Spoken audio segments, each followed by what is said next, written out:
हरे कृष्णा। भगवत गीता यानी एक ऐसा दिव्य ज्ञान जो किसी भी प्रकार के धर्म, संप्रदाय, पंथ, वर्ण और जाति से ऊपर है, जो समस्त मानव समाज को एक ऐसी सांस्कृतिक धरोहर और शिक्षा प्रदान करता है जिसके पालन द्वारा मनुष्य न सिर्फ इस भौतिक संसार में सफल बन सकता है अपितु वो परम उच्च आध्यात्मिक गति को भी प्राप्त कर सकता है। और ऐसी भगवत गीता जिस दिन बोली गई थी वो दिन यानी गीता जयंती का विशेष दिन। तो चलिए आज के इस वीडियो में हम देखते हैं कि यह विशेष गीता जयंती का अवसर कब आ रहा है और इस दिन के शुभ मुहूर्त क्या हैं। भगवत गीता का महात्म्य वर्णन करते हुए कहा गया है, गीता सुगीता कर्तव्या किम अन्यैः शास्त्र विस्तरहि या स्वयं पद्मनाभस्य मुख पद्माद्विनिः श्रुता।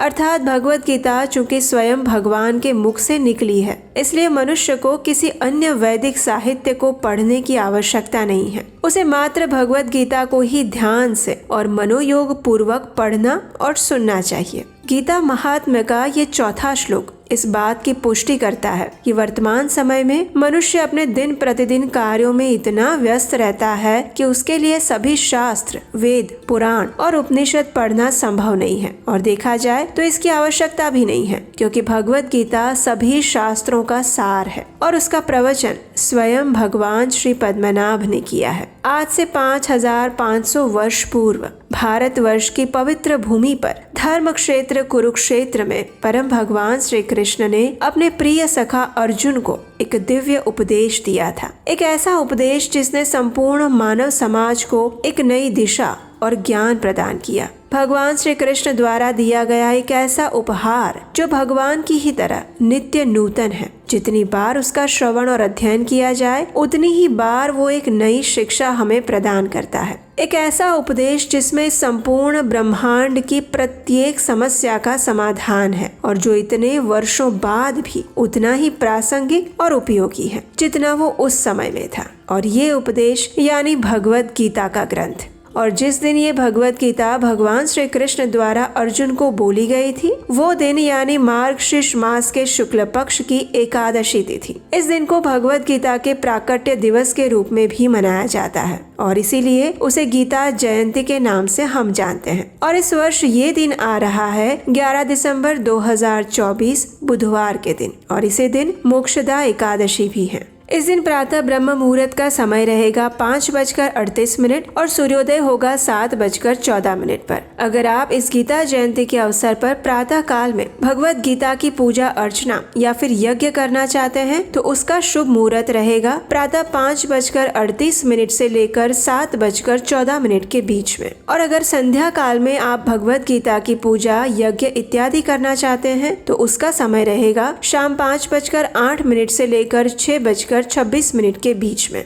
गीता जयंती के विशेष दिन पर आपको विशेष कार्य क्या करने चाहिए? तो देखिए, ये ऐसा विशेष दिन है जब भगवत गीता का संपूर्ण पठन करना चाहिए, उसका अध्ययन करना चाहिए और उसका श्रवण करना चाहिए। कई स्थानों पर भक्तगण कुरुक्षेत्र में एकत्रित होते हैं। जिस स्थान पर भगवत गीता बोली गई थी वहाँ पर भगवत गीता महायज्ञ आयोजित किए जाते हैं, जिसमें गीता जयंती के दिन प्रातः काल से अगले दिन प्रातः काल तक भगवत गीता के श्लोकों का उच्चारण किया जाता है। ब्रह्म सरोवर में रथ पर सवार और भगवत गीता का ज्ञान देते हुए श्री कृष्ण और अर्जुन की विशेष आरती और दीपदान किया जाता है। उनकी शोभा यात्रा निकाली जाती है और देश के विभिन्न भागों में अनेक स्थानों पर भगवत गीता के ऊपर प्रवचन भी आयोजित किए जाते हैं। गीता जयंती के दिन प्रत्येक व्यक्ति को संपूर्ण भगवत गीता का पाठ करना चाहिए। अगर आप संस्कृत श्लोक का उच्चारण नहीं कर सकते तो कम से कम उसका अनुवाद पढ़ना चाहिए। अगर अनुवाद भी नहीं पढ़ सकते तो कम से कम संपूर्ण भगवत गीता के पाठ का श्रवण करना चाहिए।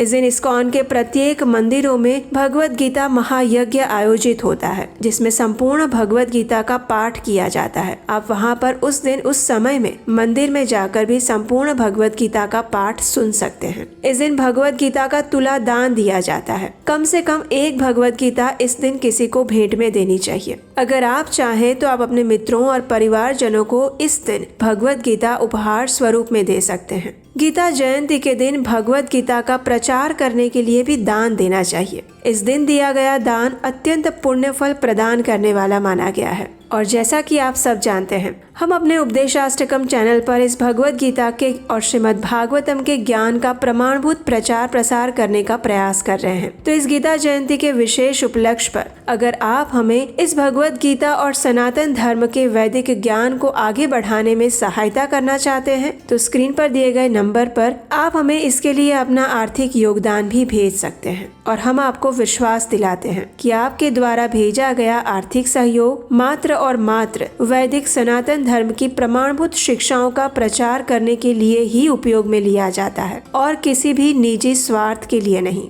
तो इस बार अगर गीता जयंती के अवसर पर आप भगवत गीता किसी को दान में नहीं दे सकते तो कम से कम इस भगवत गीता के ज्ञान का प्रचार करने के लिए आप हमें अपनी क्षमता अनुसार आर्थिक योगदान भेज सकते हैं। और इस बार गीता जयंती के विशेष उपलक्ष्य पर हम आपके लिए भगवत गीता को समझने के लिए एक विशेष 18 सत्रीय क्रैश कोर्स लेकर आ रहे हैं। इस्कॉन लुधियाना मंदिर के साथ मिलकर हम ये प्रयास आप सबके लिए करने जा रहे हैं, जिसमें 18 सत्रों में भगवत गीता के 18 अध्याय का एक सर्टिफिकेट ऑनलाइन कोर्स आपको दिया जाएगा। और इस कोर्स में भगवत गीता के सभी अध्यायों का सार आपको इस्कॉन के वरिष्ठ भक्तों और ब्रह्मचारी द्वारा समझाया जाएगा। इस कोर्स को पूर्ण करने के बाद आपको उसका सर्टिफिकेट भी दिया जाएगा और उसके साथ साथ श्रील प्रभुपाद द्वारा लिखित भगवत गीता यथारूप भी निःशुल्क आपको अपने घर पर भेजी जाएगी। इस कोर्स को कोई भी कर सकता है और ये कोर्स 2 जनवरी 2025 से शुरू होने वाला है। तो जल्दी से उसके लिए रजिस्ट्रेशन कर लीजिए। रजिस्ट्रेशन करने के लिए उसका लिंक नीचे डिस्क्रिप्शन बॉक्स में दिया गया है। अधिक जानकारी के लिए भी आप नीचे डिस्क्रिप्शन बॉक्स में दिए गए नंबर पर मैसेज कर सकते हैं। तो चलिए इस गीता जयंती के विशेष अवसर पर भगवान की दिव्य वाणी भगवत गीता को अपने जीवन में आत्मसात करते हैं और उसके ज्ञान का अधिक से अधिक प्रचार करने का प्रयास करते हैं। हरे कृष्णा।